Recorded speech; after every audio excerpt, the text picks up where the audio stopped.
은혜의 찬송 대단히 감사합니다. 어떤 믿음 좋은 부부가 자식을 모두 잃는 불행을 당하게 되었습니다. 순식간에 모든 자식들을 잃은 그 부부는 슬픔과 절망에 잠기게 되었습니다. 너무나 괴로웠습니다. 사람들이 그들 부부를 찾아와서 위로해 줍니다.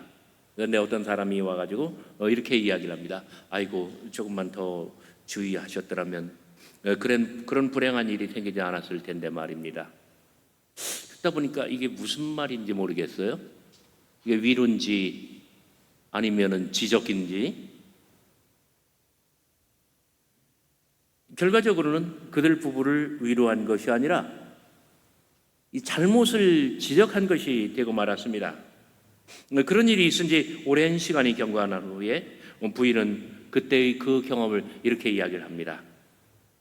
나는 그때 그 불행이 정말 하나님께서 어떤 섭리 가운데 나한테 일으키신 일이라 이것을 믿지 않았다면 나는 견딜 수 없었을 것이다. 나는 그를 용서할 수 없었을 것이다. 결국은 하나님께서 일으키신 일이고 나는 하나님의 섭리 가운데 이런 모든 일들을 받아들이게 되었다. 이렇게 생각하니까 비로소 용서가 되었다라는 이야기예요. 영국에 웰링턴이라고 하는 제독이 있었습니다. 대단히 유명한 사람입니다. 이 제독은 어느 날 이 판결을 내려야만 됐는데 이 상습적인 탈영병 부하 하나가 있어서 사형 선고를 내리게 됩니다. 그러면서 사형을 선고하기에 앞서서 판결문을 읽듯이 이렇게 한마디 이야기를 합니다. 나는 너를 교화시키려고 교육도 많이 시켰다. 채찍으로 많이 때려도 보았다. 부역으로 노동을 시키기도 하였다. 굉장히 심한 벌도 많이 주었다. 그러나 너는 돌이키지 않았고 너는 변하지 않았다. 이제 한 가지 남은 건 너에게 사형을 선고하는 것이다. 나는 너에게 사형을 선고한다. 그때 옆에 있었던 아주 지혜로운 참모 하나가 웰링턴 제독에게 질문을 합니다. 제독님께서는 모든 것을 다 하셨지만 아직 한 가지는 안 하신 것이 있습니다. 그것이 무엇인가? 이 사람을 용서해 보시지는 않았습니다. 뭐라고? 웰링턴 제독이 훌륭한 것은 그런 참모의 말을 받아들였다는 거예요. 그래서 웰링턴은 무조건적으로 용서를 베풀었습니다. 지혜로운 참모의 충고에 충격을 받고 용서를 해준 것이에요. 그런데 그 사람이 마침내 변했습니다. 다시는 탈영하지 않았으며 끝까지 웰링턴 제독의 아주 충성스러운 그런 부하가 되었습니다. 용서는 삶의 변화를 가져오기도 합니다. 오늘 말씀의 2절, 아침에 예수께서 다시 성전으로 들어오시니, 오늘 본문은 이렇게 시작합니다. 가늠한 여인이 현장에서 잡혀온 것을 보면 아마 그 어둠이 걷히기 전 그렇게 이른 시간이었을 것 같습니다.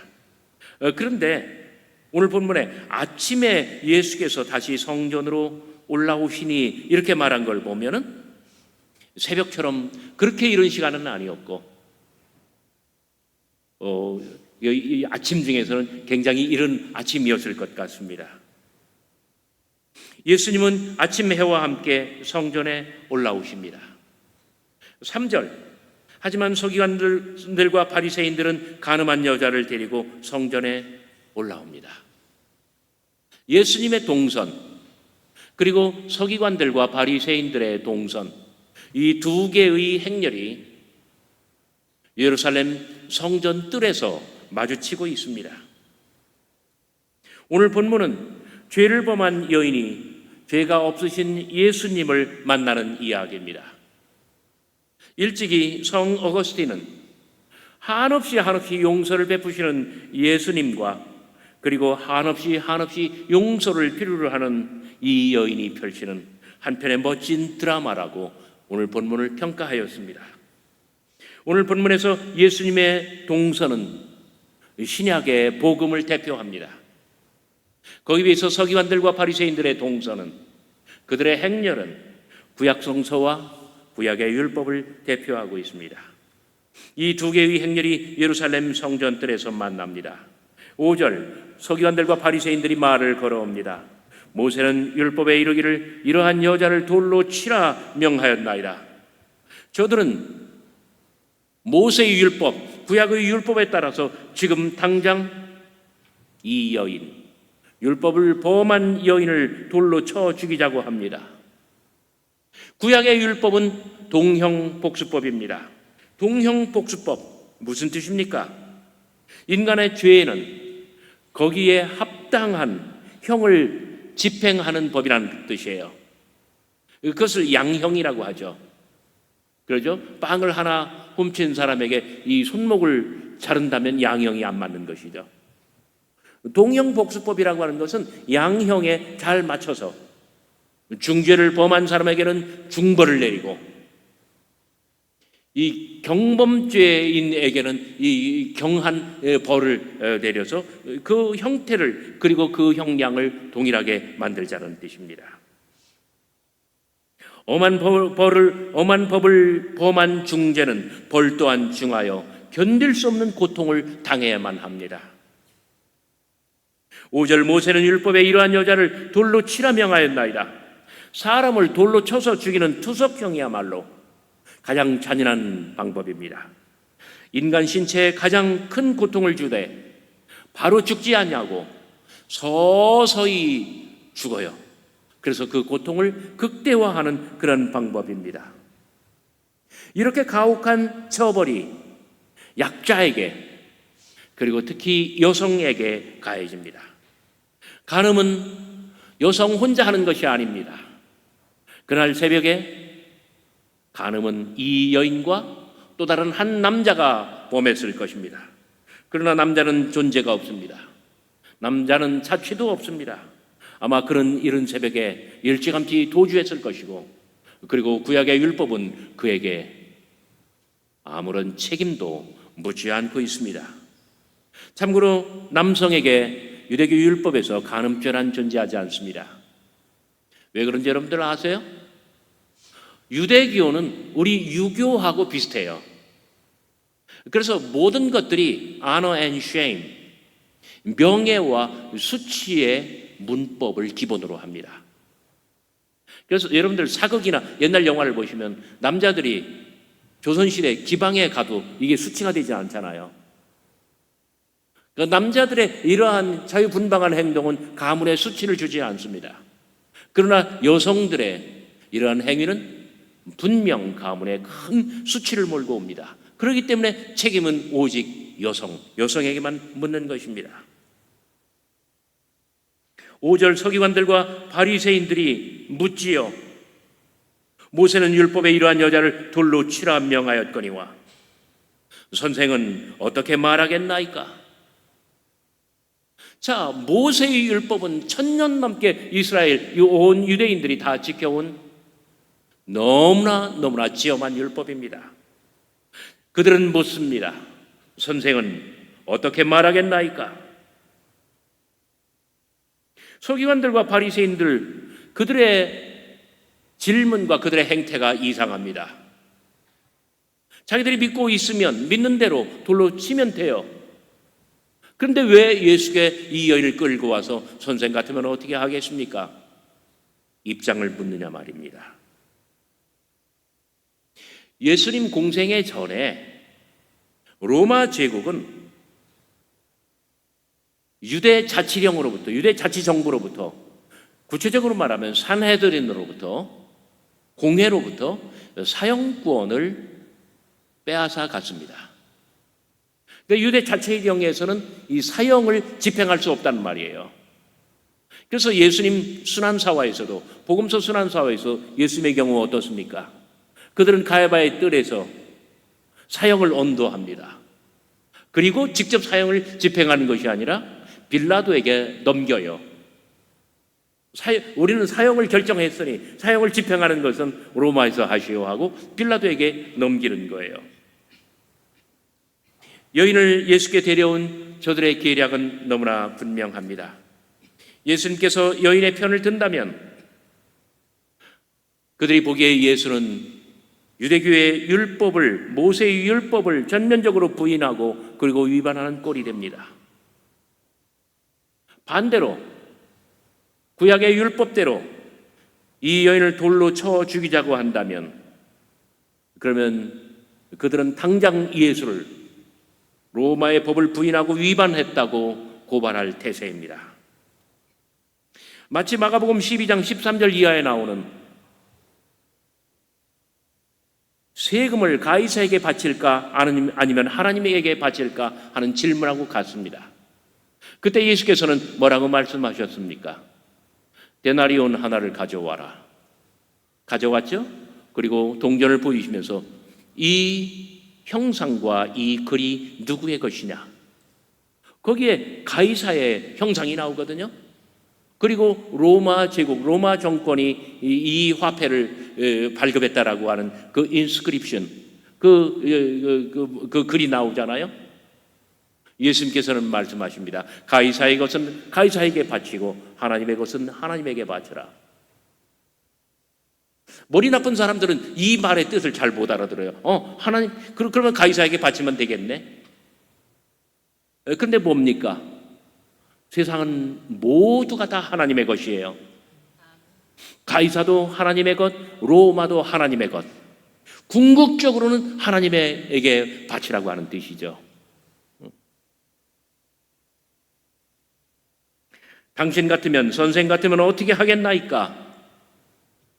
물었을 때 예수께서는 돌로 쳐라, 방면하라 말씀하지 않으셨습니다. 죄 없는 자가 먼저 돌로 치라. 거기에 수많은 사람들, 서기관들, 바리새인들, 그리고 구경하는 다른 사람들, 이 많은 사람들 가운데 누구든지 죄가 없는 사람이 있으면 돌을 들고 앞으로 나오라. 그리고 이 여인을 치라.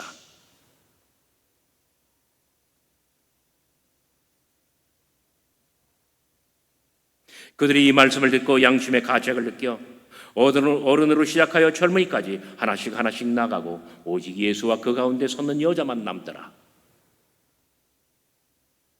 예수님의 이 한마디 말씀은 서기관들과 바리새인들 그리고 제3자들 모든 개인들에게 자신을 돌아보게 만들었고, 우리는 세상에 살면서 사람을 심판하고 정죄하며 살아가는 존재인가? 아니면 그 심판과 정죄의 대상으로서 하나님께 용서를 구하며 살아가야 할 자인가? 자신을 돌아보게 만들어 주셨습니다.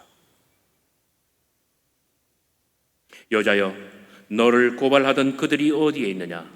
너를 정죄한 자가 없느냐?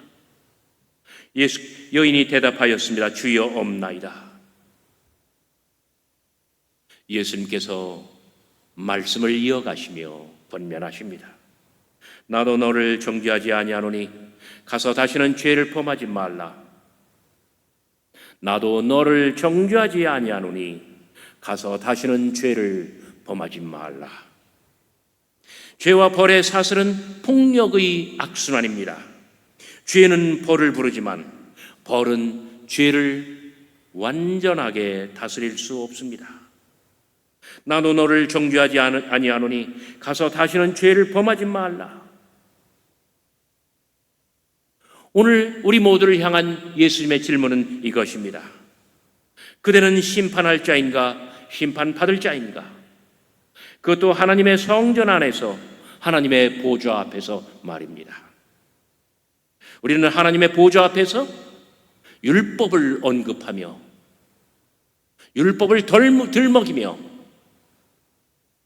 사람들의 죄를 정하고 그들에게 죄를 심판할 자인가? 아니면은 우리도 또한 죄인으로서 하나님 앞에 용서를 구할 자인가 말입니다.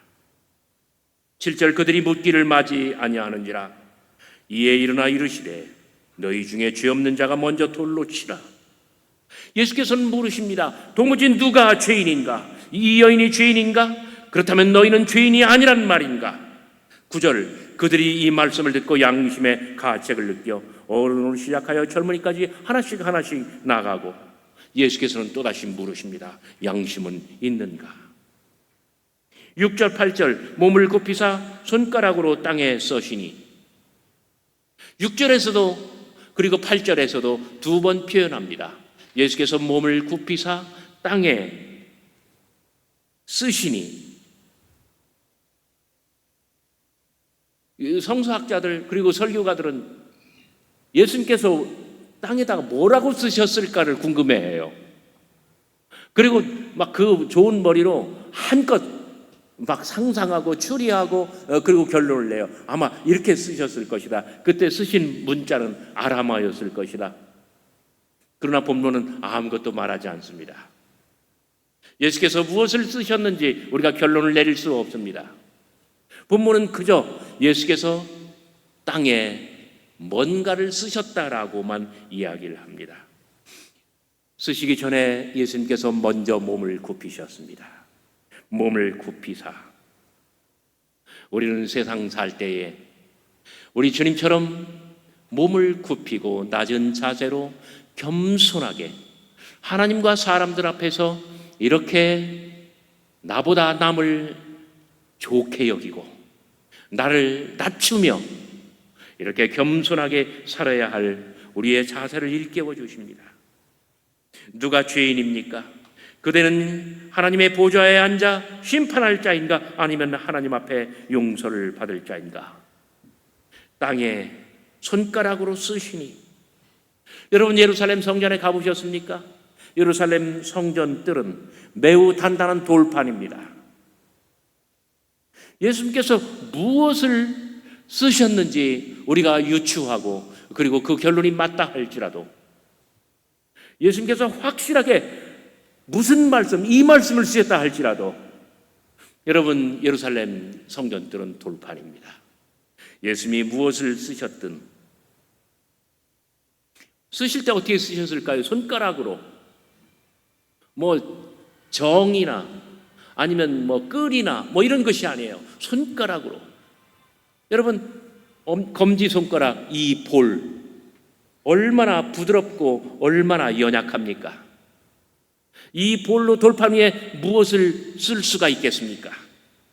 설령 예루살렘 성전 뜰을 먼지와 모래가 덮고 있다고 생각을 해봐요.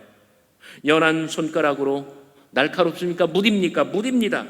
그것도 단단한 돌판 위에 무엇을 쓴들 얼마나 오래 남겠습니까? 돌판 위에 쓰신 글자가 사람들의 발자국에 밟히고 비에 씻겨 내려가고 그리고 바람에 날려 쉬 없어집니다.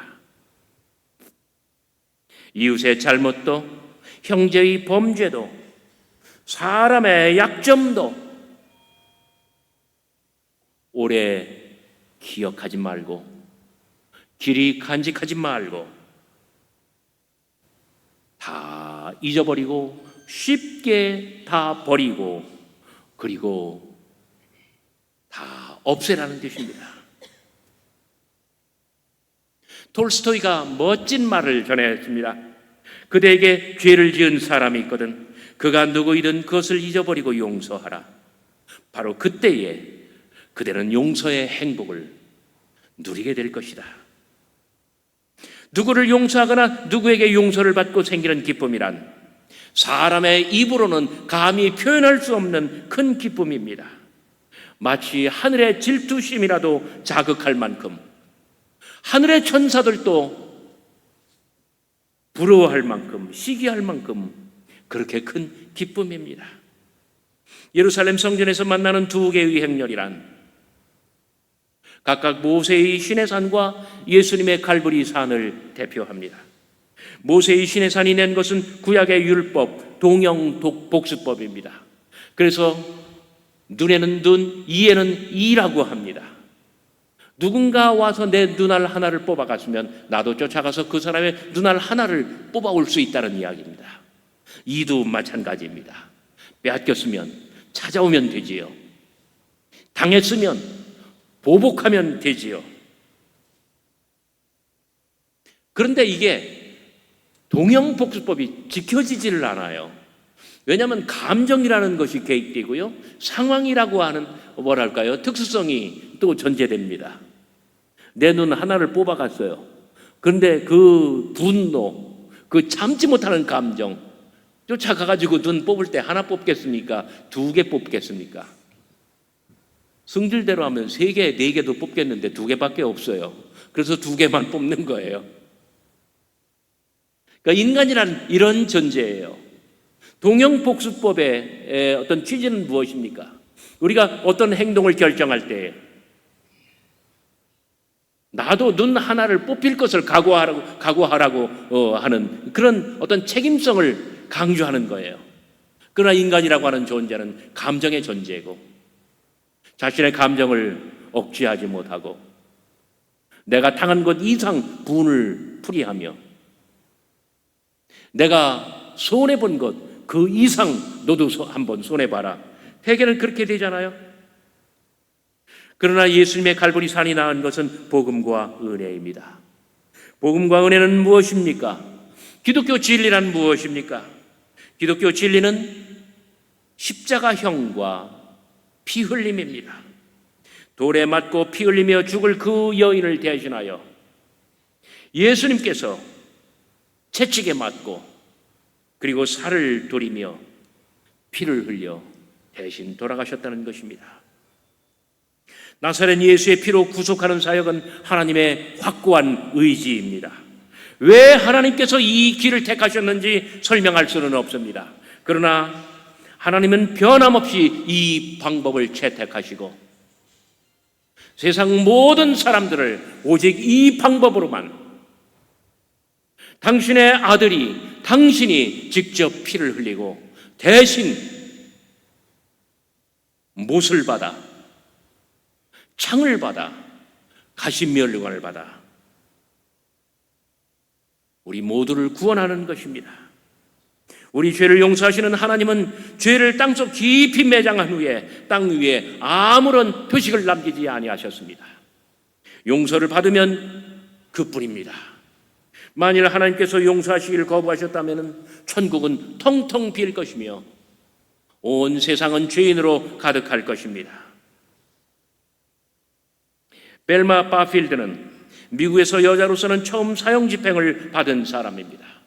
이 여인은 자기의 어머니를 죽였고 약혼자를 죽였고 그리고 그 외에 2사람이나 더 죽였습니다.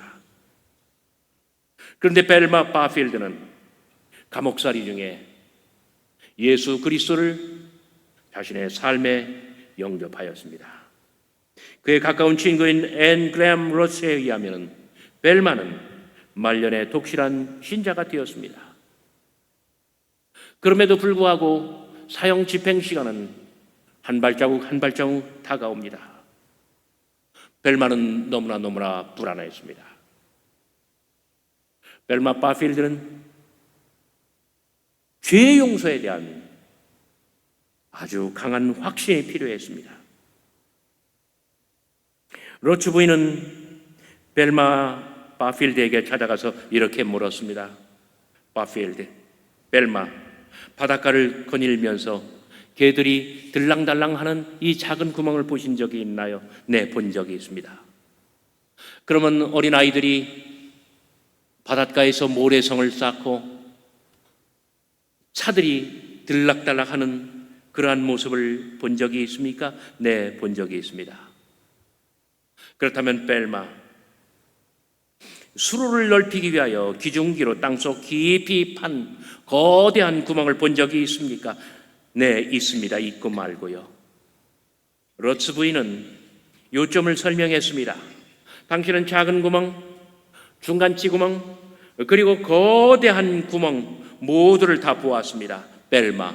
그런데 바다에서 거대한 파도가 밀물이 밀려오면 그 구멍들은 모두 어떻게 됩니까? 구멍들은 하나같이 다 없어지고 맙니다. 그렇지 않나요? 이것이 예수님의 보혈을 당신이 덮을 때 생기는 현상입니다. 당신의 죄는 다른 죄와 마찬가지로 모두가 다 사라졌습니다.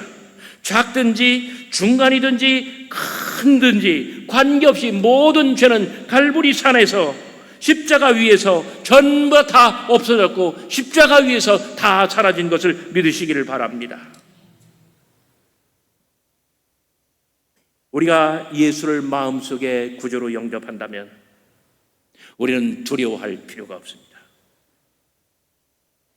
그때의 그 거대한 밀물, 파도가 어떻게 우리를 덮는지 그것을 생각하면 그뿐입니다. 우리는 모두가 다 죄 용서를 받은 우리 주 예수 그리스도의 그 피 흘림으로 말미암아 죄 용서를 받은 흉악한 죄인일 뿐입니다. 그래서 우리는 이 거룩한 사함, 용서를 체험하기 때문에 세상에서 사함을 베풀며 용서하며 살아갈 수 있는 것입니다. 어느 무더운 여름날 새벽에 강도가 들어왔어요. 그리고 집주인을 칼로 목에 대고 위협하면서 내가 가진 돈 다 내놓으라고 말합니다. 실화예요. 역사적으로 일어난 실화 사건입니다. 주인은 강도에게 390판 탈탈 털어서 다 주었습니다. 강도는 그 돈을 챙겨가지고 390판을 챙겨가지고 허겁지겁 도망가려고 합니다. 그때 돈을 내준 주인이 그 사람을 부릅니다. 이 사람아, 그냥 가면 어떡해? 고맙다고 인사하고 가야지. 강도가 세상 살다가 강도라는 직업에 이런 일은 처음 당해봤어요. 그래서 자신도 모르게 고맙다고 한마디 지르고 갔어요. 그런데 조금 있다가 경찰 2명과 함께 강도가 다시 들어왔어요. 잡혀가지고. 주인은 경찰에게 말을 합니다. 아니, 그 사람을 왜 잡아오셨습니까? 이 사람은 강도입니다. 아닙니다. 저는 이 사람에게 돈을 주었고 이 사람은 저에게 고맙다고 감사하다고 절하고 갔습니다. 그랬더니 합의가 된 거예요. 경찰은 돌아갔고 이 강도는 이 사람 앞에 무릎을 꿇고 뜨거운 눈물을 흘리며 감사하다고 고맙다고 평생 은인으로 삼겠다고 고백을 합니다. 이 주인이 다름 아닌 아동문학가 방정환입니다. 둘은 한평생 우위를 다지며 그렇게 함께 살았다고 합니다. 가늠하다 현장에서 붙잡혀 끌려온 부정한 여인, 사람들 앞에 부끄러움과 죄상이 낱낱이 드러나 돌에 맞아 피를 다 쏟고 고통 중에 죽어야 할 여인, 성전에서 하나님 앞에 모든 형벌을 받고 영원한 사망의 입에 삼켜져야 할 여인, 이 가련한 여인은 누구입니까? 다름 아닌 나 자신입니다. 우리들 모두 자신입니다. 영원히 죽을 수밖에 없는 믿음의 간음자, 현장에서 붙잡힌 가련하고 가련한 인생, 그러나 주님의 보혈은 밀물처럼 내 인생을 덮고 인생의 바다에는 하나님의 한없는 용서와 사랑 그리고 은혜와 평안의 파도가 넘실거립니다. 우리는 예수님을 영접하고 믿음으로 하나님 앞에 나아갈 때 우리의 모든 죄가 사함 받는 것을 믿으시기를 바랍니다. 가늠하다 잡힌 여인을 두고 서기관들과 바리새인들이 하나씩 돌아가니 성전 뜰에는 소망의 해, 희망의 해가 떠오릅니다. 눈이 부시게 찬란한 이 빛 속에서 예수님께서는 선언하십니다. 나는 세상의 빛이다. 나를 따르며 죄를 용서받고 또 죄인을 용서하는 자, 그는 어두움에 다니지 아니하고 생명의 빛을 얻으리라. 여러분 모두가 다 이 빛 가운데 사시기를 주의 이름으로 축원합니다.